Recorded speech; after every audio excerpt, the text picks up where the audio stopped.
Bienvenue, mesdames et messieurs, dans cette émission Perfect Actu, le tout premier numéro de cette semaine qui va s'atteler essentiellement sur la question sécuritaire, la situation qui prévaut dans la partie est de la République démocratique du Congo où les affrontements se poursuivent entre les forces armées de la République démocratique du Congo et l'armée rwandaise, on doit le dire comme ça, les FARDC qui se battent contre l'occupation rwandaise. Depuis hier, la tension continue de monter d'un cran. Kinshasa n'a pas encore communiqué de manière officielle sur ce qui se passe à Goma et dans ses environs. Le Conseil de sécurité des Nations Unies a haussé le ton contre le Rwanda, des condamnations tous azimuts, et dans la sous-région, la communauté des États de l'Afrique de l'Est est assez en sigle et va tenir un sommet dans les jours qui viennent, question d'établir sur la situation sécuritaire qui prévaut dans la partie est de la République démocratique du Congo. Deux invités sont avec moi sur ces plateaux pour décortiquer ces sujets d'actualité. Le tout premier à arriver sur ces plateaux, Eric Tshiswaka de l'AFDC, du professeur Modeste Bahati Lukwebo, à qui je m'en vais dire bonjour, bienvenue cher Eric. Merci beaucoup, bonjour pour merci d'abord pour m'avoir invité. Je tiens à saluer mon co-débatteur ici présent, à saluer la population congolaise. Je compatis avec nos frères de la partie est de la République qui subissent aujourd'hui cette agression qui nous est imposée par le Rwanda, par une fameuse partie de la communauté internationale. Je crois que nous allons faire un débat républicain pour réfléchir sur toute ces questionnements ou cette actualité et pondre, comment dirais-je, des résolutions, des stratégies qui permettront, n'est-ce pas, au gouvernement et de pouvoir trouver des solutions, et aussi à notre armée qui est au front, Très bien.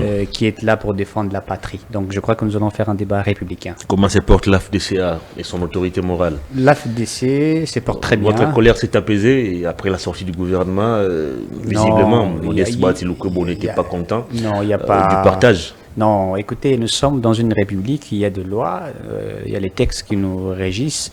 Je crois que nous avons réclamé ce qui était de nos droits, conformément aux principes qui étaient établis.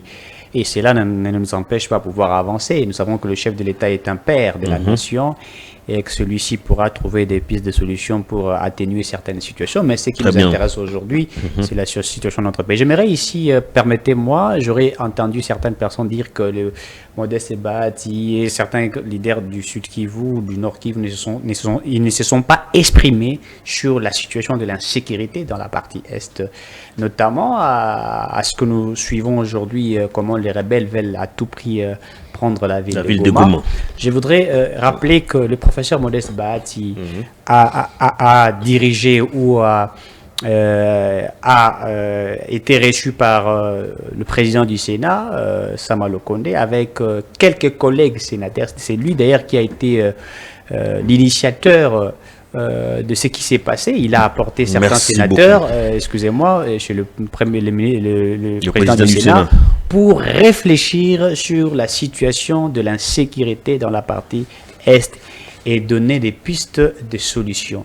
Et donc, peut-être que certaines personnes n'ont pas eu cette information-là, nous leur donnons l'information. Donc, la situation de l'insécurité est une situation qui touche tous les acteurs politiques de l'Union sacrée.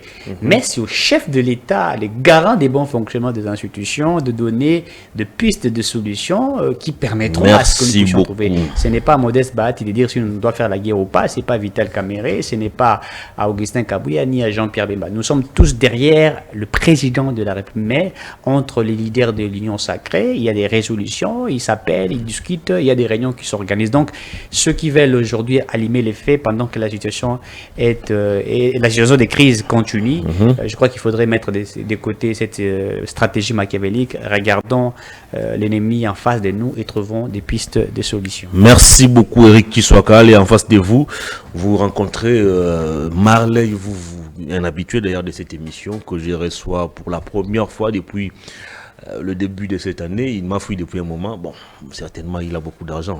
Bienvenue, cher vous. Merci, cher Hervé. Je salue mon débatteur Eric Tshiswaka. Je salue les DG de cette chaîne, Peter Tchani, et tous les Congolais. Je suis de cœur avec nos vaillants, d'abord nos vaillants militaires FARDC, qui ne cessent de défendre la République et les Ouazalendo. Je partage la douleur de la population de Goma et de l'ensemble de nos compatriotes de l'Est de la République.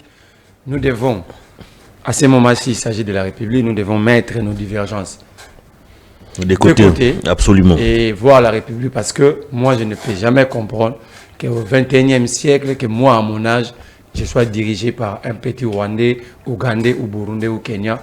C'est quasiment impossible. Nous devons d'abord se battre pour sauver la République, parce que tu sais qu'il passera, nous tous nous passerons, mais la République restera. Mais aussi, mon regret, c'est que pendant que nous parlons République, pendant que nous pensons comment défendre la République, l'IDPS, les partis au pouvoir, organise des messes noires pour réfléchir comment changer la Constitution. Notamment, ils ont passé 3 jours de réflexion au centre Nganda pour réfléchir sur la possibilité de changer la Constitution. De l'autre côté, un général tombe, arme à la main. Le gouvernement déclare ce général comme héros. Il y a des militants de l'IDPS qui font des vidéos par-ci par-là pour démoraliser les troupes, traiter ces généraux de traîtres et démoraliser les troupes. Donc moi je crois que le régime doit d'abord encadrer le militant de ces partis politiques qui composent ces régimes. Et surtout si, à ce moment-ci, nous de l'opposition faisons ce genre de vidéos, on allait être arrêtés, interpellés. Mais je me pose la question, pourquoi jusqu'à aujourd'hui, ni dinosaures, ni celui qu'on appelle fantôme, ils sont à Kinshasa tous, d'après mes informations, mais pas inquiétés. C'est extrêmement grave, cette manière de faire les choses, que les services et la justice soient accommodantes avec des bêtises venant de ceux qui défendent le régime et non accommodantes avec l'opposition, même si l'opposition reste dans la droite ligne de défendre la République. Merci beaucoup, cher Marley, vous pour ces mots d'introduction. Allez, on va ouvrir le débat. Rick Tshiwaka, vous avez la parole. On parle sécurité. Depuis hier, on ne sait pas exactement ce qui se passe au Nord Kivu. Kinshasa n'a pas communiqué. Pourquoi laisser l'opinion, pourquoi laisser la population dans cette confusion, alors que nous avons besoin d'être informés? Écoutez, vous savez, la situation dans laquelle la RDC se trouve aujourd'hui est une situation trop délicate, s'il faudrait le dire, puisque nous sommes dans une situation de guerre. Nous sommes agressés par le Rwanda, par une partie de la communauté internationale. Nous sommes avec une armée où la loyauté n'est pas à 100%, il faut le dire, puisque après le brassage et les mixages de l'armée congolaise, nous sommes une armée où il y a beaucoup d'infiltrés, il y a beaucoup de traîtres, donc c'est vraiment une situation très compliquée. Vous savez, le chef de l'État est en train de se battre pour résoudre ces problèmes-là, notamment des brassages et mixages, etc. Alors, vous avez suivi tous le communiqué, je crois, du gouvernement. Ils se sont exprimés quant à cette situation d'insécurité dans la partie est de la République. Nous sommes en train de défendre l'intégrité territoriale. Pour le moment, la RDC n'a pas encore commencé à faire la guerre. Je crois que le porte-parole de l'armée l'a clairement dit, nous sommes en train de défendre notre intégrité territoriale. La RDC n'a pas encore déclaré la guerre au Rwanda. C'est le Rwanda qui agresse la République démocratique du Congo.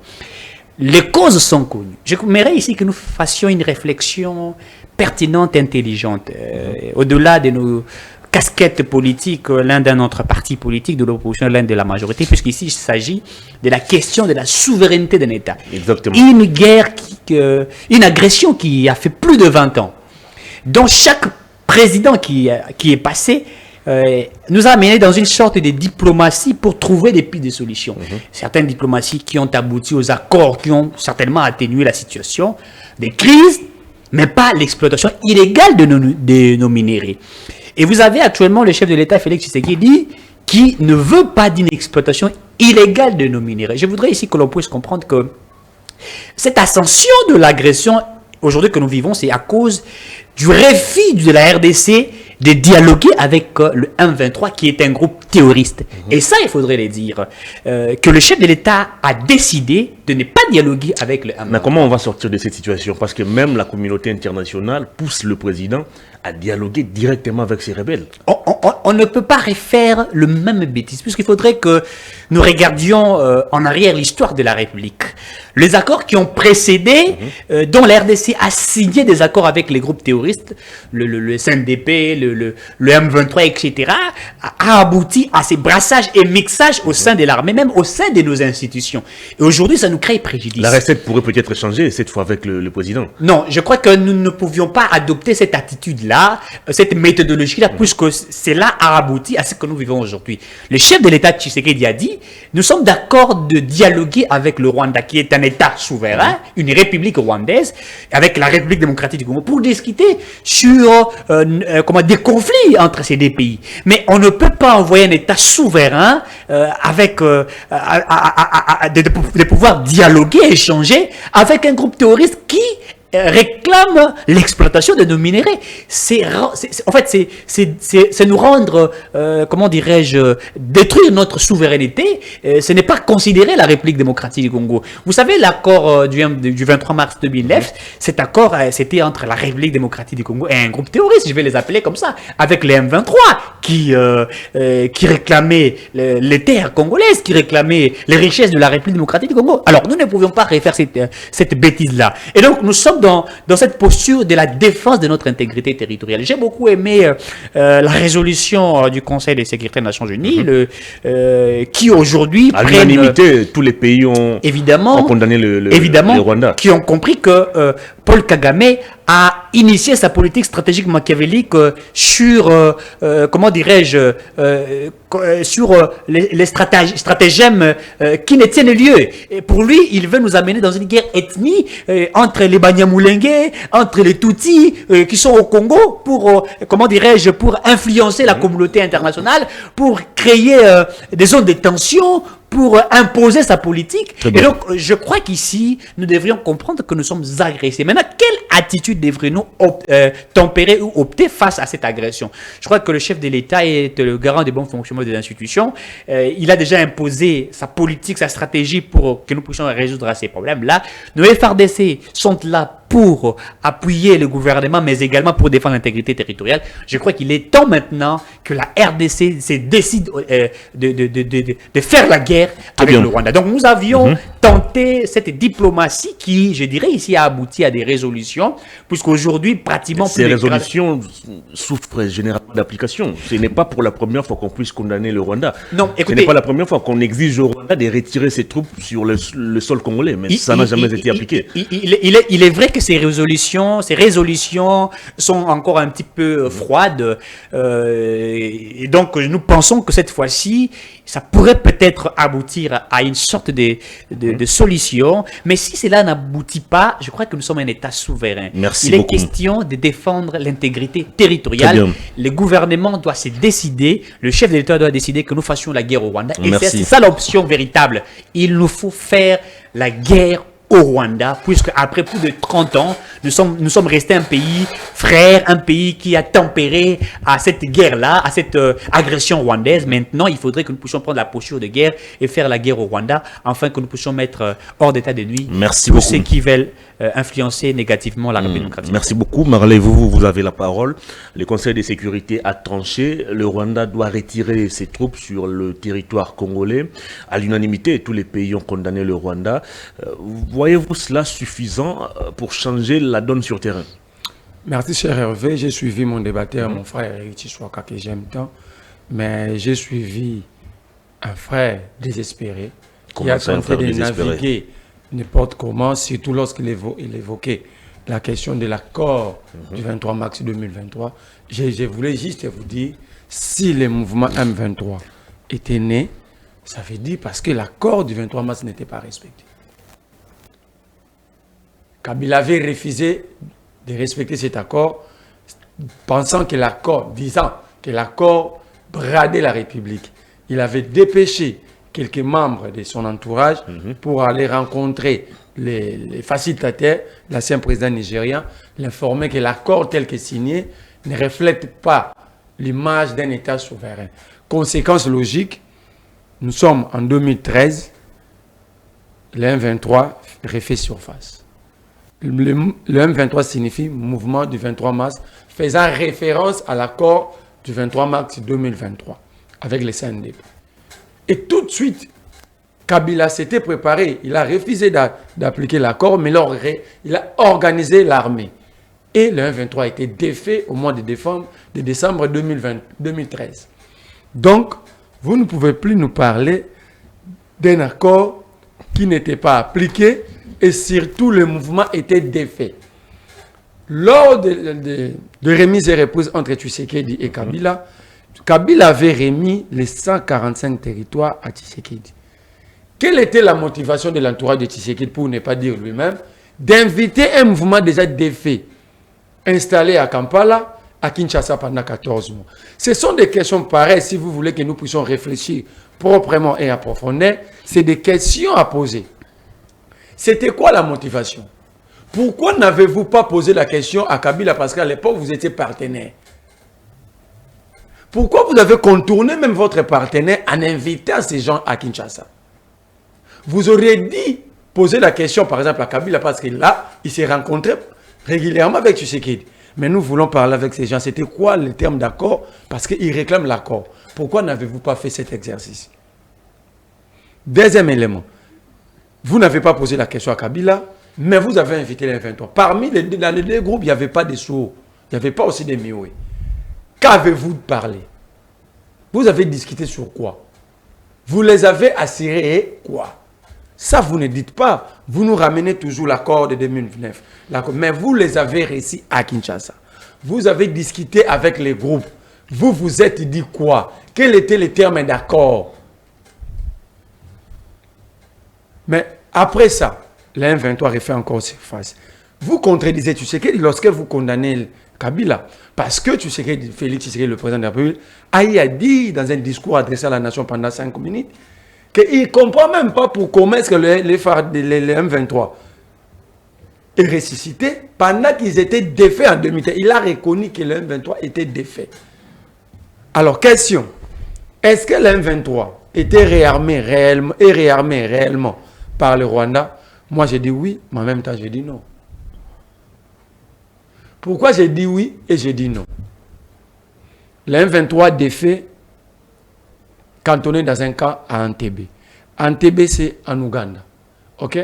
Même si le Rwanda est parvenu à réarmer le M23 parti de l'Ouganda, donc l'État ougandais était au courant. Sinon, l'État ougandais allait considérer cet acte comme acte de guerre. Un État a traversé les armes de guerre sur son sol. Sur le sol d'un autre État souverain et indépendant. C'est un acte de guerre. Pourquoi l'Ouganda ne l'a pas fait jusqu'à aujourd'hui? Pourquoi les services d'intelligence et les dirigeants congolais n'ont jamais réfléchi sur cette question avant d'aller en mutualisation de forces avec la même armée, avec le même pays qui a facilité la réorganisation du M23? Je parle de l'Ouganda.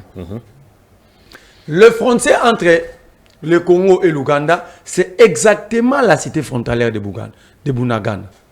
La première cité a passé entre le mai 2023. Cette cité n'est pas une cité frontalière avec le Rwanda. Quand vous êtes en Bunagana, pour se retrouver à la frontière entre le Congo et le Rwanda, il faut faire pas moins de 300 km. Donc, les militaires, les gardes frontaliers du côté Ouganda ont reçu l'ordre de qui pour laisser passer ces rebelles M23? De Kagame toujours. Donc, tout ce que Kagame fait au Congo, c'est sous le leadership de Museveni. En quelque sorte, nous faisons du fixisme sur Kagame, mais c'est nous oublions Museveni l'organisateur. Kagame d'abord est le fils idéologique de Museveni. Tout ce que Kagame fait, ça dit qu'ils se sont organisés. Kagame a accepté d'être sali, Museveni c'est l'organisateur. Je salue mon grand frère Thierry Bailon. Lorsqu'il avait publié, parce que le régime ici refusait d'écouter ses adversaires politiques pacifiques. En 2022, il avait publié une image, une image de discussion montrant que l'EAC, c'est une blague contre les Congo. Il avait fait monter une image où le Kenya, le Rwanda, donc les AC, les Tutsis, et le Congo RDC ont joué à une jeu de cartes, mais en réalité, les deux trichaient sous la table. C'était pour dire que c'était une mauvaise organisation. Le Congo ne peut pas être dans cette organisation. Ou ne pouvait pas. Personne n'avait écouté. Nous avons fait des émissions pour dire que vous prenez des mauvaises options. Ça va nous coûter cher demain ou après-demain. Personne ne nous avait écouté. Aujourd'hui, la situation est telle qu'elle est aujourd'hui. Revenez sur ma question. Les conseils de sécurité. Justement. Donc, pour dire que mon frère Richie Swaka, nous sommes obligés, au nom du patriotisme, du nationalisme, de la République, à défendre notre pays. Parce que nous ne pouvons pas être colonisés au XXIe siècle. Mais vous devez aussi reconnaître que vous avez commis plusieurs erreurs ou fautes par la tétitesse et refus d'écouter les réflexions de vos adversaires. Vous devez comprendre que l'ONU, c'est l'organisation la plus faible au monde. Est-ce que cette résolution va-t-elle changer la donne sur le terrain? Je vous réponds. L'ONU, c'est l'organisation la plus faible et non respectée du monde. Vous diriez quoi alors? C'est l'organisation de l'Union africaine. Mais si l'ONU est... exactement. C'est l'organisation la plus respectée au monde, c'est la FIFA. Où personne ne marche sur les règles. Vous acceptez un joueur, vous infiltrez un joueur dans une autre équipe, vous êtes sanctionné. Mais ici, les États s'infiltrent ici, devant ces mêmes conseils de sécurité. Le conseil ne fait que prendre des résolutions qui ne sont pas aussi respectées. Donc, ici, la seule organisation respectée et puissante, c'est la FIFA. L'organisation a refusé, a demandé à la Russie de ne pas attaquer l'Ukraine. La Russie a obtempéré. L'organisation et les conseils, ils ont demandé à Netanyahou de cesser avec ses attaques sur les civils et les humanitaires. Est-ce que Netanyahou avait obtempéré? Combien de fois, depuis 30 ans, ces conseils condamnent le Rwanda? C'est une organisation faible de figurants. Parce que, et même dépendent des multinationales qui financent cette organisation. Alors la guerre ici est menée par ces multinationales. C'est une guerre de la nouvelle technologie. Donc c'est une organisation non puissante, sans puissance. Très bien. Donc nous ne pouvons pas se fier à cette organisation. Merci. Mais par devoir mondial, nous leur informons. J'ai aimé la posture, la résilience, le patriotisme et les textes à la tête du Congo qui a été lié hier par notre ministre des Affaires étrangères. J'ai dit bravo madame, je tire mon chapeau devant vous. Madame Thérèse. Je tire mon chapeau. J'ai vu même la communication faciale de la dame. Son image simplement disait beaucoup de choses. Il a dit à ses conseils que cette guerre n'est pas contre le Congo, mais c'est contre les conseils de sécurité en général. Parce que lorsque le Rwanda se permet d'attaquer les soldats de la paix, ils n'attaquent pas le Congo, ils attaquent le conseil de sécurité. Mais est-ce qu'ils se sont limités qu'à condamner? Malgré les attaques contre les soldats de la paix, les images à l'appui, mais ils se sont limités qu'à... Donc nous devons nous organiser. À nos dirigeants de mettre les moyens. À nos dirigeants de cesser de faire des discours, des intimidations inutiles. D'organiser le pays est en danger. De s'organiser. J'ai vu le monsieur inconstant, Constant Moutamba, demander à la population de descendre dans la rue. Oui, c'est une bonne initiative, mais cette initiative ne peut venir que de l'opposition. Lui, il fait partie de l'exécutif. Il n'a qu'à pondre des idées et à demander à Félix Tshisekedi de mettre les moyens. Il se réclame toujours de l'opposition, je vous rappelle. Là, vous me dites que Constant Moutamba n'a jamais fait le droit. Soit il a fait le bois et ce n'est pas ce que j'ai dit. Mais justement, en tout cas, il se réclame de l'opposition. La loi portant statut de l'opposition à son article 2 est claire. On s'oppose à la vision et aux idées de l'exécutif. Merci beaucoup. Je vais revenir à vous. Il fait partie de l'exécutif. Il s'oppose à quoi? Merci. On va revenir à vous. Allez, Eric Tshisekedi, vous reprenez la parole. La nuit de dimanche à lundi, le chef de l'État a présidé une réunion des conseils de sécurité. À l'ONU, Madame Thérèse a démontré noir sur blanc l'implication du Rwanda dans ce qui, ou la responsabilité même du Rwanda dans ce qui se passe dans la partie est de la République démocratique du Congo. L'EAC envisage aussi un sommet dans les heures qui viennent. Est-ce que nous devons continuer à espérer encore à ces organisations internationales et sous-régionales pour trouver la solution, ou vous pensez qu'il est plus que temps et urgent même pour le chef de l'État d'échanger des fusils d'épaule et voir dans la mesure du possible comment dégager une solution face à cette crise. D'abord, je voudrais ici rappeler à Merlin qui dit que le M23 avait été défait en 2013, que militairement, ça n'a pas été prouvé, c'était faux, puisque il y a eu des accords, l'accord de paix entre le M23 et la République démocratique du Congo, qui a fait en sorte que le M23 dépose des armes et accepte de collaborer avec la République démocratique du Congo, compte tenu des accords qui ont précédé, qui leur ont donné le droit de l'exploitation des minéraux.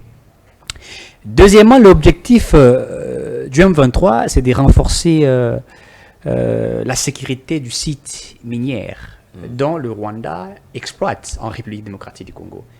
Et Kigali soutient les M23 pour la sécurisation de ces sites qui est en République démocratique du Congo.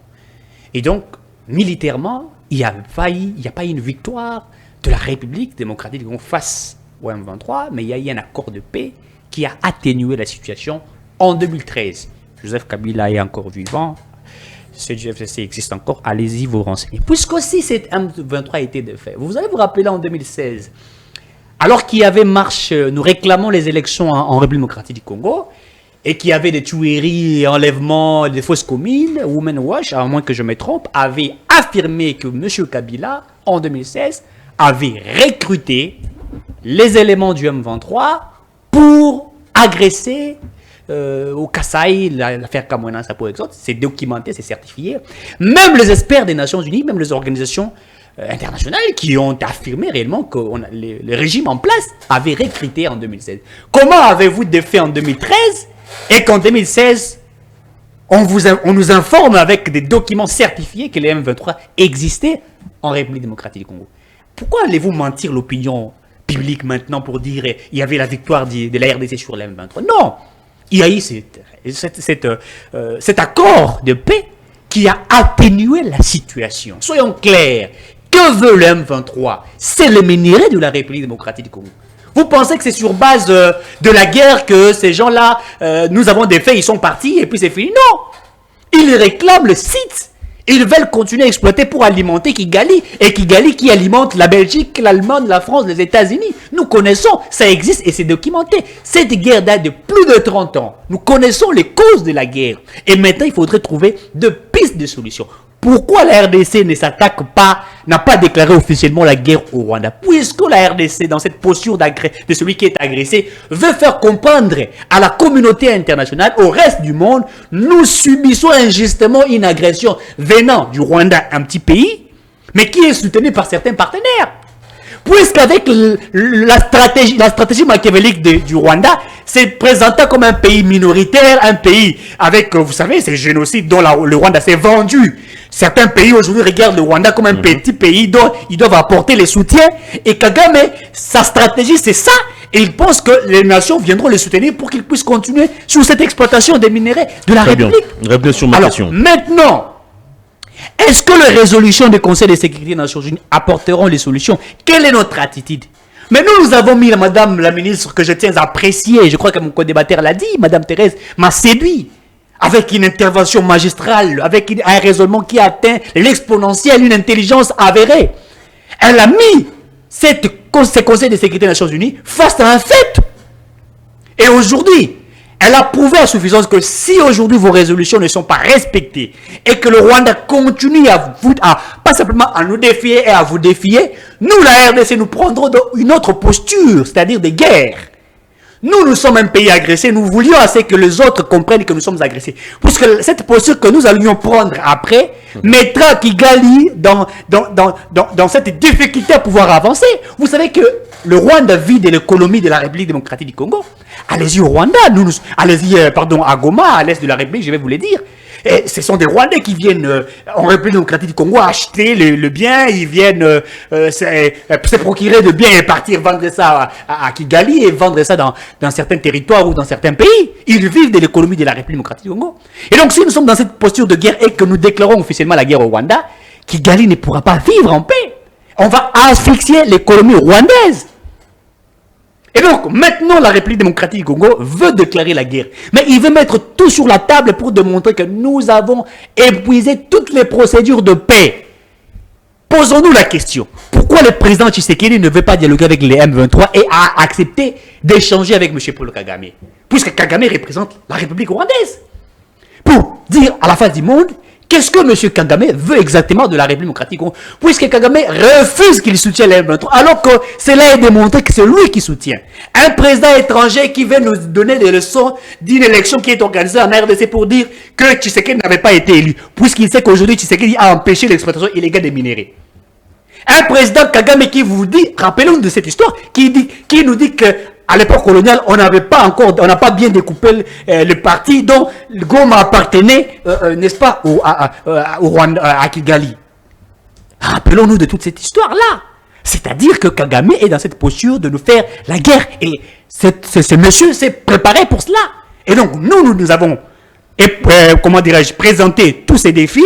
Nous avons présenté cette agression. Et maintenant, ce conseil de sécurité est face à un défi. C'est à lui aujourd'hui, à ses conseils, de prouver que réellement ils font leur travail. Si ces résolutions n'aboutissent pas, j'ai suivi le président Outo qui a convoqué urgemment une réunion pour échanger. Donc Kagame doit répondre présent et le président Tshisekedi. Je crois que cet échange-là pourront soit aboutir à une résolution ou atténuer la situation dans laquelle nous nous retrouvons aujourd'hui. Mais si cela n'aboutit pas, je crois que nous avons nos lois, nous avons des textes. Nous, la République démocratique du Congo, allons lever l'état des sièges et nous allons déclarer un état de guerre face au Rwanda. Et donc là, par la suite, que la communauté internationale ne vienne pas nous dire, écoutez, pourquoi agressez-vous le Rwanda, etc. Puisque ça fait plus de 30 ans que nous avons dit que nous sommes agressés. Et donc ici, je tiens à féliciter le gouvernement par cette dame, Madame Thérèse, que je tiens à féliciter pour ses travail très abattu et un travail louable qui a défendu réellement la République démocratique du Congo. Je crois que cette Conseil de sécurité est face à un défi. Une autre question avant de repasser la parole à Marley. Vous avez évoqué ici le sommet de l'EAC, ces différentes rencontres entre Félix Tshisekedi et son homologue rwandais. Mais de manière concrète, qu'est-ce que la RDC doit faire pour mettre fin à cette situation? Vous avez évoqué encore un autre point très capital. Mouyaya a parlé, bien évidemment, des fronts qui étaient ouverts pour asphyxier le Rwanda. Il a parlé du front économique, front diplomatique, front militaire, front médiatique. Mais pourquoi on ne sait pas mettre cela de manière concrète en application? Pourquoi ne pas peut-être asphyxier le Rwanda économiquement? Pourquoi ne pas peut-être contraindre le Rwanda à peut-être sur le plan aussi sécuritaire à pouvoir nous respecter? Nous étions dans un front diplomatique. Et au même moment, nous étions dans un front, c'est-à-dire de la défense. Je ne dis pas qu'on attaquait, je ne dis pas qu'on faisait la guerre. On était dans un front diplomatique et dans un front de la défense. Ce front diplomatique n'a-t-il pas montré ses limites? Je ne pense pas, puisque aujourd'hui, je vous ai dit, pratiquement plus de 80% des nations, notamment lors de ces conseils de sécurité, nous avons aujourd'hui, ce conseil a démontré à suffisance qu'ils ne sont pas d'accord avec la politique de M. Paul Kagame. Ça veut dire carrément, il y a une sorte d'une victoire stratégique que la diplomatie a produit. Notamment la diplomatie du gouvernement est la diplomatie du président de la République. Deuxièmement, si M. Paul Kagame ne tempère pas à ses résolutions et qu'il continue avec ses stratégies machiavéliques, M. Hervé, cependant, la République démocratique du Congo prendra toutes les décisions. Vous avez suivi les porte-paroles de l'armée qui a dit, c'est que le Rwanda ne sait pas, c'est que nous n'avons pas encore fait quoi? Commencer la guerre. Mais elle va bientôt commencer. C'est-à-dire que si M. Paul Kagame, avec le processus du Rwanda, dont nous avons complètement épuisé des résolutions sur des résolutions, et que celui-ci ne veut pas trouver la paix, et donc nous allons tempérer pour d'autres options. Donc nous sommes dans un front diplomatique et dans un front de la défense. Et après ces fronts-là, si les résolutions que nous trouvons ça, que ce n'est pas exécuté, cependant, nous allons nous décider à faire la guerre au Rwanda. Et je vous l'ai dit que nous ferons la guerre au Rwanda. Lorsque nous ferons la guerre au Rwanda, vous allez voir certaines nations hypocrites qui aujourd'hui se laisseront voir devant tout le monde. Moi, je me pose une question. Jusqu'à aujourd'hui, la position de la France nous inquiète. Je suis les informations, la RFI, les Radio France Internationale et d'autres chaînes de télévision françaises qui ne disent pas réellement la véracité de cette guerre. Lorsque l'M23 avance, c'est là où il y a la publicité du M23. Macron aurait échangé séparément avec le président de la République, Félix Tshisekedi. Nous connaissons la politique française. Nous connaissons la France vit de l'Afrique. La France vit de minéraux de l'Afrique. Ça, c'est la politique française. Une politique archaïque aujourd'hui. L'Afrique doit comprendre qu'aujourd'hui, les Nigeria, l'Angola et d'autres pays doivent comprendre que si ils ne prennent pas en main leur destin, ces aventuriers-là vont continuer à coloniser éternellement l'Afrique. Et donc, nous sommes, je le disais ici pour citer, dans un front diplomatique et dans un front de la défense. Après ces résolutions, nous attendons que c'est là pour aboutir à une sorte de solution. Et si c'est là, aussi, il n'y a pas de solution quant à ça. Et donc, nous allons, nous, la République démocratique du Congo, déclarer officiellement la guerre au Rwanda. Merci et par là, beaucoup. nous n'allions pas écouter les ondits de certaines personnes qui viendront nous dire écoutez, atténuer la situation, chercher la paix. Pendant ces moments, nous cherchons la paix d'une manière diplomatique et le Rwanda ne veut pas. Et donc, nous allons tempérer pour cette résolution des guerres. Et je crois que le chef de l'État est à 2 pas de déclarer la guerre au Rwanda. Merci beaucoup, les chers Marley, je reviens à vous. Je voudrais partager avec vous un tweet ou une réflexion de votre aîné Chris Mukendi qui dit ceci: le Congo passe aux yeux du monde pour un pays faible qui peut à nouveau être colonisé et ses limites frontières redéfinies. La seule manière de faire reculer le Rwanda est de lancer des missiles en direction de Kigali. Rien que 50 missiles, le Rwanda est effacé de la carte. Pensez-vous qu'on doit à ce jour activer l'option militaire? Nous sommes l'unique pays. Je voudrais d'abord, permettez-moi de rencontrer mon frère Chiswaka. Mon cher ami, quand vous dites que l'M23 n'a pas été défendu en 2013, j'accepte parce que c'est ça l'union sacrée. Vous contredisez ton chef direct, l'autorité de référence de votre regroupement politique qui est Félix Tshisekedi. La vidéo existe, allez vérifier. Lui-même a dit le M23 a été défait militairement en 2013. Ça, c'est le président de la République. Donc, vous nous dites que le président de la République n'a jamais été bien informé. Parce qu'il a dit, je vous donne même la date, mois de novembre 2022, que le M23 a été défait. Il ne comprend même pas pourquoi le M23 a refait surface. Mais vous, ici, vous dites qu'il y avait un accord. À Kampala, il n'y a pas eu encore accord parce que ces dialogues, ces discussions se faisaient à Kampala sous la médiation ougandaise. C'est pourquoi j'ai été retracé l'histoire qu'après avoir été défaits par le FARDC, les camps de cantonnement du M23 étaient à Entebbe, à Kampala. Donc, ces Kampala, vous allez voir, même si la chronologie et les expériences, toutes les expériences que j'ai fournies ici, si Kampala, mon frère a des difficultés de citer Kampala. Je me pose la question, pourquoi les régimes protègent Kampala? Kampala qui a demandé à ses gardes frontaliers de laisser l'M23 entrer au Congo. Kampala qui conduit, qui a des contingents ougandais au sein, derrière l'M23, c'est démontré par le groupe des experts des Nations Unies, mais vous n'arrivez pas toujours à citer Kampala. Le fils de Museveni l'a dit clairement. Gabi Kuba, pendant le procès de Corneille Nanga, ici, l'assistant de Corneille a dit, c'est l'Ouganda qui nous fournit les logements. Donc ça veut dire, l'Ouganda donne la logistique au M23. Mais pourquoi les régimes de Kinshasa n'arrivent pas à citer Kampala? Donc vous attaquez un ennemi, mais le plus grand ennemi, vous êtes en train de le protéger. Je t'ai dit, l'accord de Kampala n'existait pas. En 2013, il n'y a pas eu d'accord. Respectons le mémoire de ceux qui ont accepté de donner leur vie pour ces pays tels que Mamadou Ndala, Baouma et autres. Ne venons pas les insulter ici parce que vous pensez sauver votre régime.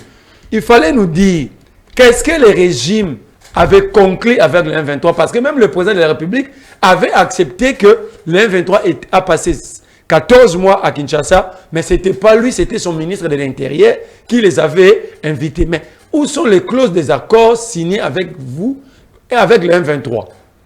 Il n'y en a pas. Vous nous ramenez toujours Kabila, mais vous les avez réussi ici. Il n'y avait aucun sourd-muet dans les deux groupes. Vous vous êtes dit quoi? C'était quoi Le terme de discussion, c'était quoi? Vous avez discuté sur quoi? Ne vous répétez pas, évoluer. Je ne me répète pas parce qu'il refuse de dire la vérité aux Congolais sur ça. C'est lui qui a donné l'or congolais à Kagame. Vous le connaissez.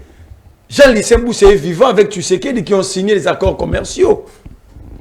Pourquoi vous refusez de citer les actes posés par vous? Qui a amené le Congo tout droit à l'EAC? Ce n'est pas Kabila. Nous avons dit l'EAC, c'est un groupe de criminels. Ils vont nous tourner autour de la peau et piller et accentuer la crise. Vous ne parlez pas de ça.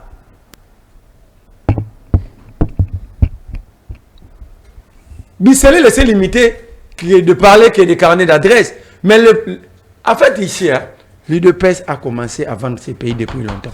Etienne Tshisekedi lui-même avait envoyé 17 fois Moubaki au Rwanda. Qui a déjà fondé des expressions congolais? C'était pour quel? Doit-on activer l'option militaire? C'était ça ma question. Donc ça veut dire ici, aussi longtemps, il y a des vérités cachées. C'est comme si vous donnez l'impression, c'est comme si nous sommes dans une forme de conflit où les dealers n'ont pas réussi à bien partager l'air où ils ne se sont pas arrivés à se mettre d'accord sur le partage de ce qu'ils ont pris. Et maintenant, ils sont en train de se battre, les innocents sont en train de mourir, et on demande à d'autres innocents de venir appuyer. Vous devez d'abord dire la vérité. Mon cher ami, nous devons faire la guerre. Premièrement, on avait demandé depuis longtemps à Tshisekedi de fermer nos frontières, de rompre les relations diplomatiques. Moi, je suis mal à l'aise. Vous n'allez pas trouver les diplomates ou les activités consulaires de l'Ukraine à Moscou. Jamais. C'est ça d'ailleurs, la diplomatie agissante. On vous touche, vous devez rompre les relations diplomatiques. Vous avez pris le temps jusqu'à aujourd'hui et vous avez écrit une lettre où le Rwanda répond que ça fait déjà, depuis 2024, le gouvernement ne dit pas la vérité, il n'y a aucun diplomate rwandais à Kinshasa. Quand cela ne tient, mais néanmoins nous sommes arrivés à décider, à rompre les relations diplomatiques. Je vous ai dit ici, cette organisation, ce que vous appelez l'ONU ou le Conseil de sécurité, c'est une organisation faible. L'unique organisation forte s'appelle la FIFA, où les règles sont respectées. Vous prenez la drogue, vous êtes suspendu. Vous volez, vous êtes suspendu. Vous marquez un faux billet, le billet est annulé. Ces résolutions ne vont rien fournir, ne vont rien résoudre. Il y a un autre sommet en gestation, celui de Ça ne va rien résoudre. Derrière le 1-23, il y a les Kenya. Devons-nous nous attendre? Attends, derrière le 1-23, il y a le Kenya. Il y a l'Ouganda, le Kenya et d'autres pays qui pensent soutenir le Rwanda derrière le 1-23. OK? Mais c'est le même Kenya qui veut organiser. Alors il se pose une question de sincérité dans cette organisation. Il y a une question de sincérité. Vous allez vous rappeler que l'AFC a vu le jour au Kenya. Au Kenya. C'est le président kenyan a fait des déclarations contre le Congo. C'est le même président qui est chaque fois avec Kagame. Alors, donc, en fait, ici, c'est ce qui nous a mené dans un groupe. Qu'on se décide alors de nous retirer des... Mais pour se retirer, selon les traités, il faut une année. Et ça va être décidé comme dans une plénière par la voix, le vote de la majorité. Mais lisez les traités. Quand on disait que c'est une mauvaise option, après avoir lu les traités, et ils étaient contre, on nous traitait ici des aînés, des jaloux. C'est ce qu'ils savaient faire la diplomatie. Mon cher ami, en fermant les frontières avec le Congo, avec le Rwanda, quand on les demandait, parce qu'en 2024, par exemple, les importations du Rwanda vers le Congo représentaient 10%. Donc, la balance commerciale du Rwanda sur le marché congolais représentait 300 millions de dollars. Alors que le marché qui gagnait le Congo au Rwanda représentait simplement 1% de ceci. Donc, si on fermait les frontières depuis longtemps avec le Rwanda allait déjà être asphyxié depuis longtemps. On sait quel pays allait souffrir. Mais pourquoi on était resté complaisant jusqu'à aujourd'hui? Très bien. Nous devons faire la guerre. Un État souverain, lorsqu'il est attaqué, on n'attend pas le Conseil de sécurité. Parce que celui qui nous a attaqué n'a pas attendu le Conseil de sécurité. C'est ça que j'ai dit de Netanyahou Mobali. Laisse-moi parler comme Nico Faye, procureur. C'est là que j'ai dit Zelensky Mobali. Aucun pays peut être attaqué pendant autant d'années et être là en train d'attendre autant d'années que le Conseil de sécurité, qui est d'autant Complice parce que lui-même a cité le pays. Mais ce sont le même pays qui composent ces conseils de sécurité. Ce sont le même pays qui ont le droit, qui disposent des droits de veto. Alors vous attendez quoi? Vous accusez le même pays, la même puissance, mais vous attendez des solutions venant des... Alors vous faites quoi? C'est vouloir une chose et son contraire. Vous faites quelle diplomatie, mon cher ami? Même le président l'a dit. La communauté internationale est complice. Tous nous le disons. La puissance mondiale. Mais en même temps, nous recourons encore au Conseil de quand sécurité même des Nations Unies. Pour Donc, trouver en fait, solution à ces ici, problèmes. Nous avons perdu notre souveraineté. Nous avons perdu le pays. Merci et beaucoup. le Congo devient un éléphant aux pieds fragiles. Merci. Nous devons démontrer que nous sommes un grand pays. Un grand pays avec un grand peuple, avec des bons dirigeants. C'est à nos dirigeants de lever des options. Même si nous décidons de soutenir les FARDC parce que nous avons pris cette ferme résolution de soutenir les FARDC parce qu'il s'agit de notre pays, il ne s'agit pas de Tshisekedi ici, malgré les erreurs de Tshisekedi, malgré nos divergences, d'abord la patrie. Merci beaucoup. Mais au gouvernement de cesser d'accuser les gens inutilement. Merci. J'ai vu mon frère parler de Kabila ici. Alors, c'est Kabila qui vous empêche d'attaquer maintenant On va y revenir. Arrêtez d'accuser les gens gratuitement. C'est ce qui rend le pays faible. C'est ce qui empêche les autres qui connaissent cette histoire, qui ont quand même gagné cette guerre, de mieux venir soutenir le FARDC et à mettre sous table leur expertise. Mais quand on voit tous les anciens du PPRD rejoindre mais il y a aussi les Jean-Jacques Mamba, il y a aussi les Jean-Jacques Mamba, d'accuser Kabila d'être le parrain de ces mouvements. Jean-Jacques Mamba, ancien du MLC qui il avait démissionné du MLC bien avant de rejoindre. Ancien du MLC. Oui. Il y a Wakanja, un ami de Tshisekedi, un ancien membre de l'UDPS. Ceux du PPRD n'ont jamais démissionné. Mais pourquoi vous ne citez pas ceux de l'UDPS? Je vous cite Wakanja aussi, vous ne voulez pas que je les cite, pourquoi?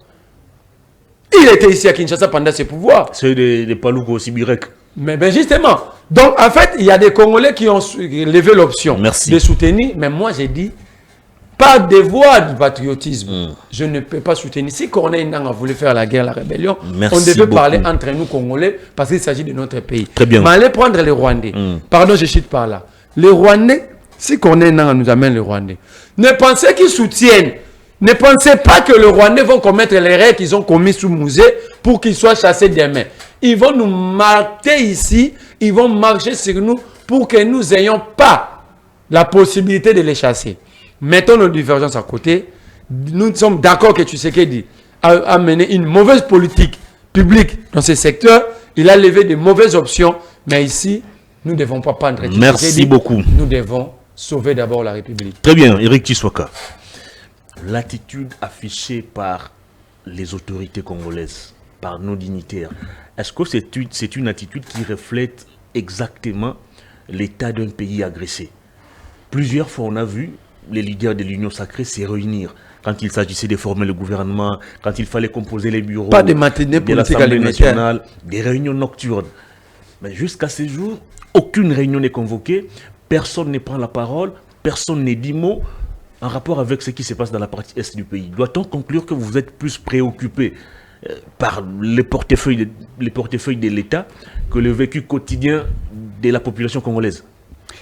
Je voudrais ici dire à M. Merlin, qui a dit que le chef d'État Félix aurait dit que l'M23 avait été défait. Oui, le chef de l'État l'a dit, défait. Mais l'M23 n'avait pas été défait militairement. Je l'ai dit ici, c'était sur base. On s'attend trop sur ces débats. Même un consensus. On doit évoluer. Non, on évolue, puisqu'il faudrait ici corriger, que les gens comprennent. Ça n'avait pas été une victoire militaire, je l'ai démontré ici. Il y a eu un accord de paix signé en décembre, et cet accord a fait en sorte que la situation soit maîtrisée. Il n'y avait pas de victoire militaire, M. Merlin. Je vous ai dit, vous ne m'avez pas contredit, que l'affaire Kamonas, pour les experts des Nations Unies, Women Watch a présenté les éléments que Kabila avait recrutés. J'ai parlé du recrutement, du régime Kabila. Et ça, vous ne m'avez pas contredit. Et donc, je crois qu'il n'y avait pas une contradiction par rapport à cela. Deuxièmement, je vais revenir, c'est une question que je vais répondre en 2 secondes. La RDC, sous l'ancien régime, a signé un accord, l'accord du M23, avec c'était le régime, la RDC, la République démocratique du Congo, avec un groupe terroriste, les M23. Ce n'était pas un accord entre la RDC et la République rwandaise. Je sais que vous êtes intelligent et vous connaissez. Il n'y avait pas eu un accord entre la République démocratique du Congo et la République rwandaise. Mais il y avait un accord entre la République démocratique du Congo et le M23. Alors que sous le régime de Tshisekedi, il est vrai qu'il y a eu des accords commerciaux entre la République démocratique du Congo et la République rwandaise. On ne peut pas interdire aux États de signer des accords commerciaux. Puisque quand Tshisekedi est devenu président, il a voulu atténuer la situation des crises qui existaient. Rappelez-vous la prise du pouvoir du chef de l'État, Félix Tshisekedi. Il a demandé, excusez-moi, à M. Kagame, de mettre de côté sa politique ancienne et que la République démocratique Congo pouvait devenir frère à la République rwandaise. Il appela Kagame frère. Est-ce que vous savez que l'Allemagne, avec la France, ils ont vécu pendant beaucoup d'années de conflits? Et par la suite, ils ont résolu leurs conflits. Aujourd'hui, ce sont des pays frères. C'était ça la politique du président Tshisekedi. Il avait voulu que dans la région, que le Rwanda collabore avec le Burundi, que le Burundi collabore avec l'Angola, que l'Angola collabore avec... C'était ça la politique diplomatique qui pouvait atténuer la situation pour que nous puissions développer nos États. C'était ça la logique du président. Mais Kagame a outrepassé, il est allé derrière les deux de la cuillère. Les accords commerciaux, oui, on en a signé. RDC avec Rwanda, je crois. Donc, on pouvait prendre le Rwanda pour arriver à Goma, etc. Ainsi de suite. L'exploitation des minéraux, de l'or, on en avait signé. Ce n'était pas seulement avec le Rwanda, avec l'Ouganda, avec d'autres États. Mais par la suite, nous avons compris que ce monsieur, coûte que coûte, il ne veut pas la paix, il veut l'exploitation illégale. Et nous avons rompu les coopérations, les accords commerciaux. C'est ça même qui influence... encore une fois de plus, la guerre dont Kagame continue à financer le M23. Je l'ai dit sous Tshisekedi, il n'y a jamais eu des accords entre la RDC et le M23. Lors de la, comment dirais-je, vous faites allusion à cet ancien ministre des Affaires intérieures, Gilbert Kankonde, qui aurait discuté avec le M23 ici, notamment. Qui a. Moi, je ne suis pas, je n'ai pas participé. Le président aurait, il a parlé, je prends ces mots, il n'y a pas de problème. Il aurait parlé, il a parlé, il n'y a pas de problème. Qu'ils ont discuté, mais ils ont discuté de quoi? Mais ils ont discuté de tout ce qui a précédé, qui était les causes de l'exploitation illégale de nos minéraux. Vous maîtrisez même les contenus de la question, alors que le président l'ignore. Je suis politique, je parle de ce que je maîtrise. Très bien. Puisqu'il y a eu ce qui a précédé, Gilbert Kankonde comme étant ministre de l'Intérieur, il devrait avoir possession de tout ce qui s'est fait et faire un compte rendu lors du Conseil des ministres à l'autorité suprême, le président de la République. Ma question Et donc, votre question prendra la réponse. Quelle attitude devrions-nous prendre face à ce que nous vivons aujourd'hui? Ce silence radio observé par les leaders de l'Union sacrée. Non, il n'y a pas de... Écoutez, en fait... C'est le leader qui est prêt à se rencontrer à tout moment pour former le gouvernement, pour mettre en place le bureau du Sénat et de l'Assemblée nationale. Actuellement, celui qui doit porter la voix de la République face à l'opinion publique, c'est le porte-parole du gouvernement. C'est-à-dire, s'il vous plaît... L'union sacrée n'a pas un soubassement juridique, monsieur. C'est pas, ils sont pas, et ça n'a pas un soubassement juridique. L'union sacrée, c'est cette alliance politique. Kabouya ne peut pas dire ce que Mouya doit dire. Le professeur Bahati ne peut pas dire ce que la ministre des Affaires étrangères doit dire. Ça n'a pas un soubassement juridique. Très bien. Donc, moi, je peux me tenir ici, puisque j'appartiens à l'Union sacrée, commencer à parler au nom de l'Union sacrée. Non, il y a une discipline qu'ils doivent apprendre à avoir. Quelle attitude ils doivent en avoir? Mais je vous ai dit que le professeur Modeste Bahati a rencontré le président du Sénat avec certains sénateurs du Nord et du Sud Kivu. Donc, il y a eu des résolutions quant à cette situation. Mais ils doivent se limiter par là. Ils ne peuvent que parler si le chef de l'État autorise à l'un d'eux de pouvoir parler, monsieur. Vous voulez qu'ils disent quoi? Vous voulez que Sama dise quoi? Non, c'est pas à lui de parler. Nous sommes dans une crise. Et donc, le porte-parole, c'est celui qui doit s'exprimer. Le chef de l'État, c'est lui qui doit donner le courage à la nation congolaise. Comme Mouzé Laurent Désiré l'a fait, vous allez vous rappeler. Quand la situation de crise avait un taux élevé, Mouzé a dit « Je vous ordonne à prendre des armes et à défendre votre intégrité territoriale. Et donc, vous ne demandez pas à l'Union sacrée de s'exprimer quand elle sait. Je ne sais pas, nous parlons de quoi? Nous sommes dans un État où il y a des lois. Moi, j'ai fait partie de l'Union sacrée. Vous voulez que je dise quoi? Que je vous donne exactement comment les militaires sont arrivés à Gisenyi. Je vous dis, aujourd'hui, même à Gisenyi, c'est terrible. Le Rwanda a subi, n'est-ce pas, la force de nos FRDC. Il faut applaudir cette armée qui est une armée courageuse, qui fait un travail de titan, qui défend l'intégrité territoriale. Donc, notre attitude face à cette agression, nous ne devrions pas nous comporter comme ceux qui sont agressés maintenant. Nous devrions nous comporter comme ceux qui font maintenant la guerre. Que ce soit la population, l'attitude de la population, et même du gouvernant, et de ceux qui sont gouvernés, de ceux de l'opposition. Et je vois les gens qui prennent des images ramassées de 96, des images de 2013, ils mettent ça sur Internet pour dire, voilà, les militaires sont déjà à Goma. C'est de la fausseté. Ce sont des mensonges, c'est une guerre médiatique. Donc c'est la stratégie du Rwanda pour faire peur à l'opinion. À notre niveau, qu'est-ce que nous avons? Est-ce qu'on a arrêté une stratégie de communication nationale? À part les menaces et interdictions. Non, ce ne sont pas des menaces. Le CESAC fait son travail. Qu'est-ce que nous avons pris comme décision? Le problème dans ces pays, le problème dans ces pays, qu'on n'est pas d'accord avec un chef de l'État, même dans une situation de crise, on veut l'attaquer. Alors qu'on doit être derrière lui.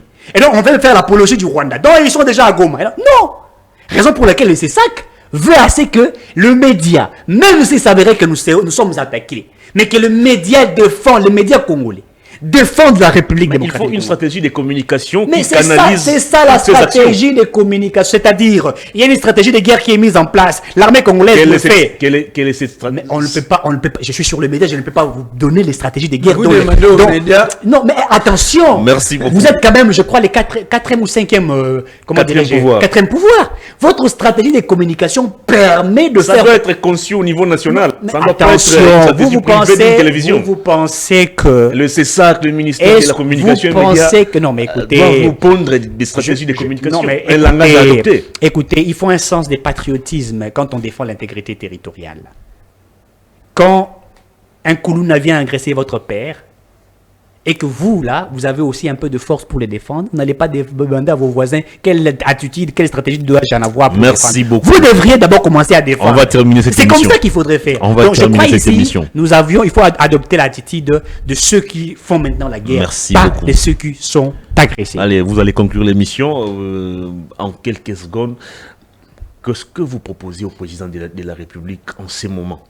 Je propose au chef de l'État de lever l'état de siège et de déclarer la guerre officiellement avec le Rwanda. Puisque maintenant, il faudrait que nous fassions la guerre au Rwanda. Nous le faisons au même moment, nous dialoguons. C'est vrai que Kenyatta, Ruto, voudrait appeler urgemment ces sommets pour que nous échangeons, nous discutons, mais pendant ce temps, il faut que nous déclarons. Merci beaucoup. Qu'ils sentent réellement que nous sommes fatigués de cette stratégie machiavélique des uns et des autres. Merci et que maintenant nous décidons comme un État. Vous avez épuisé votre temps d'antenne. Allez, Marley, on va boucler l'émission avec vous. Comment vaincre le Rwanda? Comment rétablir la paix et la sécurité dans la partie est du pays lorsque nous-mêmes Congolais, nous sommes impliqués, lorsque nous-mêmes Congolais, nous prêtons main forte à l'ennemi? Les cas de Corneille Nangaa, de tous ces anciens du PPRD, MLC, UDPS, du parti de, comment il s'appelle encore, du Paloukou, qui ont décidé de rejoindre la rébellion. Merci. Nous fragilisons nous-mêmes. Merci, cher Hervé. Lorsque j'avais la cohésion nationale. Sur ces mêmes plateaux devant vous, que le Congo est victime d'une double occupation, à l'extérieur et à l'intérieur. Il y a des traîtres à l'extérieur et des traîtres à l'intérieur.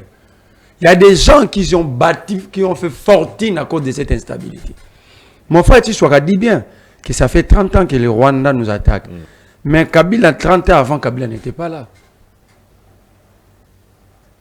Il retrace l'histoire à moitié. 30 ans avant, Kabila n'était pas là. Donc, c'est une guerre, nous devons connaître les mobiles et qui sont derrière. J'ai dit tantôt ici, nous voulons une chose et son contraire. Nous savons tous que ces pays industrialisés sont derrière cette guerre parce qu'ils achètent le minerai volé au Congo. La ministre que j'ai tiré le chapeau ici, Madame Thérèse l'a dit. Kaikwamba. Vous devez cesser d'acheter le minerai estampillé Rwanda parce que le Rwanda n'a pas de cobalt ni coltan. Mais comment est-ce que la communauté, ce conseil de sécurité va demander à Elon Musk, à Bill Gates, à Apple, à toutes ces entreprises de ne plus acheter? Pendant ce temps, les détournés, ceux qui ont reçu des carrés miniers illégalement dans ces pays parce qu'ils sont au pouvoir, comme dans le pouvoir passé, comme aujourd'hui, qui sont devenus des milliardaires, j'ai dit, je leur avais posé une seule question. Quel est le pays de transit de minerais de tous ces dignitaires? C'est le Rwanda. J'avais dit ici que c'est lui qui connaît un autre pays qui me contredise.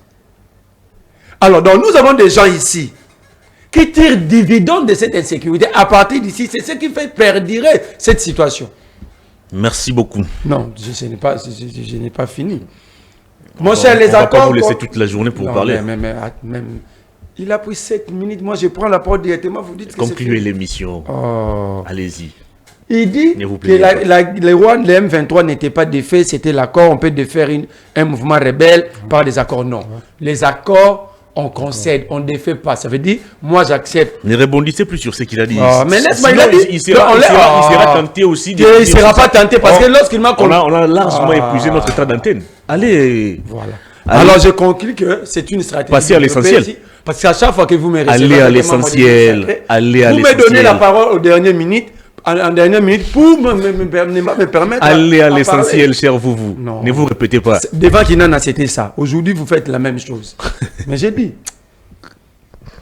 on ne peut pas défaire un mouvement rebelle par les accords.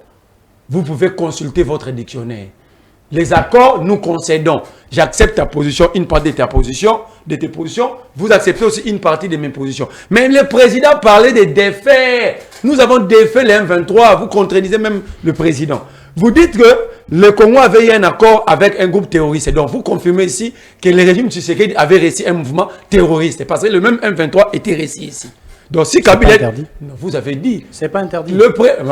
Pourquoi vous... Les États-Unis l'ont fait pour mettre fin à Ben Laden. laissez-moi avancer. C'est pas interdit. Vous commencez à déranger Je sais de quoi je parle. Vous commencez les États-Unis pour tuer Ben Laden, ils ont dialogué avec certains terroristes et on a livré Ben Laden. Voilà le c'est pas mécanisme interdit. que vous avez développé sur les C'est On pas va terminer interdit. cette émission. Voilà le malheureusement. mécanisme développé sur Il les n'a plats. pas de mots à dire. On Mais va terminer laissez-moi. cette émission. Allez-y. Chutez. Je suis. On te pose une simple question. Quelle est la vie du présidium de l'Union sacrée? Pour la Constitution, vous avez organisé des marches, des meetings au terrain Saint-Thérèse, des matinées politiques. Pour insulter Kabila, Katumbi, Fayoul, des matinées politiques. Devant une question cruciale, vous menacez que l'opposition, tous ces grands baleines de l'Union sacrée qui menacent les gens lorsqu'on parlait de la Constitution, sont où? Est-ce qu'il y a encore matinée politique à la 10e rue? Il y a encore meeting au terrain Saint-Thérèse des caciques de l'Union sacrée? Vous avez organisé des marches ici pour soutenir le changement de la Constitution. Où êtes-vous pour organiser des marches aujourd'hui? Vous êtes des hypocrites. C'est vous qui êtes réellement derrière ça. Parce que vous avez le mal-être de l'État. Vous allez donner l'impulsion, vous êtes incapable de donner l'impulsion. On te pose la question sur la communication développée, vous condamnez les journalistes. L'M23, vous accusez les réseaux d'Internet développés par l'M23, les Rwandais. Mais quelle est l'intelligence artificielle en termes de communication développée que par votre journaliste placé à la tête du ministère de la Communication? Il est là chaque jour en train d'organiser des émissions à la RTNC. L'État développe une ligne de communication et le peuple adopte. Vous n'allez pas demander à un citoyen lambda de développer une ligne de communication. C'est une... Merci beaucoup, cher Marley. C'est une preuve d'irresponsabilité. Merci. Moi, je propose ceci. D'abord, il faut tabou la rasa autour du président. Au regard des audios fuités de Maman Denise. Non, attends, parce que la même personne, si ces audios est vrai, il ne faut pas faire de raccordement frauduleux, mon cher. Si ces parlons de l'insécurité, les audios viennent faire quoi sur une réflexion. On a terminé l'émission. Je l'ai dit, ne soyez pas ces politiques. C'est ça votre rêve. Vous n'avez pas intellectuel, mon cher. Calmez-vous. Vous allez ramasser des audios là qui ne sont pas certifiés. Voilà des esclaves. C'est pas correct. Vous ne voulez pas m'écouter. C'est pas correct. J'ai dit si ces audios est vrai.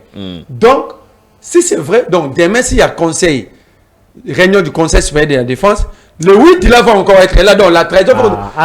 C'est au service de faire leur travail. S'il s'avère que ces audios... Parlons nation, parlons défense de la nation. Il faut tabou la race. Évitez ça, Merci beaucoup. On doit pas parle Merci républicain. beaucoup. On ne parle pas de républicain. Donc, les gens infiltrent même les réunions. Il faut arrêter ça. On a terminé l'émission, s'il vous plaît. Parlons république, parlons la défense et l'intégrité. Ne nous amenons pas dans obligé de vous retirer quoi. le micro. Merci beaucoup. Merci, mesdames et messieurs, d'avoir suivi cette émission. Je désannonce l'émission, s'il vous plaît. Je désannonce l'émission. J'ai des annonces l'émission, s'il vous plaît. Voilà. La faiblesse que vous voulez nous prendre. On a terminé cette émission. S'il vous plaît. Mais s'il vous plaît, respectez au moins les téléspectateurs. Respectez les téléspectateurs. Merci. Ça n'est fini. De toutes les façons, on vous entend pas à la maison. Grand merci à vous, mesdames et messieurs, d'avoir suivi cette émission. Merci à toute l'équipe technique pour la supervision. Merci à vous aussi, mesdames et messieurs, d'avoir suivi cette émission. Luison Kassi, merci pour ce travail des titans. Seulement, il faut régulariser ta situation. Fais comme Eric Tiswaka. Il s'est marié en bonne et due forme. Il faut régulariser ta situation. Ça ne finit. Merci à Clovis KMB depuis la régie. Merci à vous tous. Je vous retrouve très prochainement avec d'autres invités, mais avec toujours le même plaisir. Au revoir.